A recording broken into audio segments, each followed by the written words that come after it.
রংপুরে বৈষম্য বিরোধী ছাত্র আন্দোলনে নিহত আবু সাঈদ হত্যা মামলার এজাহারভুক্ত আসামি বেগম রোকেয়া বিশ্ববিদ্যালয়ের বেরবি সাবেক প্রক্টর শরীফুল ইসলামকে গ্রেফতার করেছে police bureau of investigation PBI. সোমবার 18 নভেম্বর রাত 10:30টায় রংপুর মহানগরীর আলমনগর এলাকা থেকে তাকে গ্রেফতার করা হয়। এর আগে আবু সাঈদ হত্যা মামলায় বরখাস্ত হওয়া সহকারী উপপরিদর্শক এএসআই আমির আলী ও কনস্টেবল সুজন চন্দ্র রায়কে গ্রেফতার করা হয়েছিল। পরে এই মামলার আসামি সাবেক আইজিবিকে ঢাকায় গ্রেফতার করা হয়।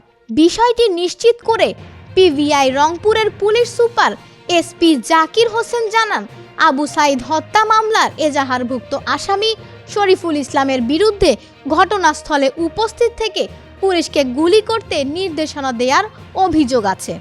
গত 18 আগস্ট সাবেক আইজিপি সহ 17 জনের নাম উল্লেখ এবং 30 থেকে 35 জনের অজ্ঞাতনামা উল্লেখ করে মামলা করা হয়েছিল।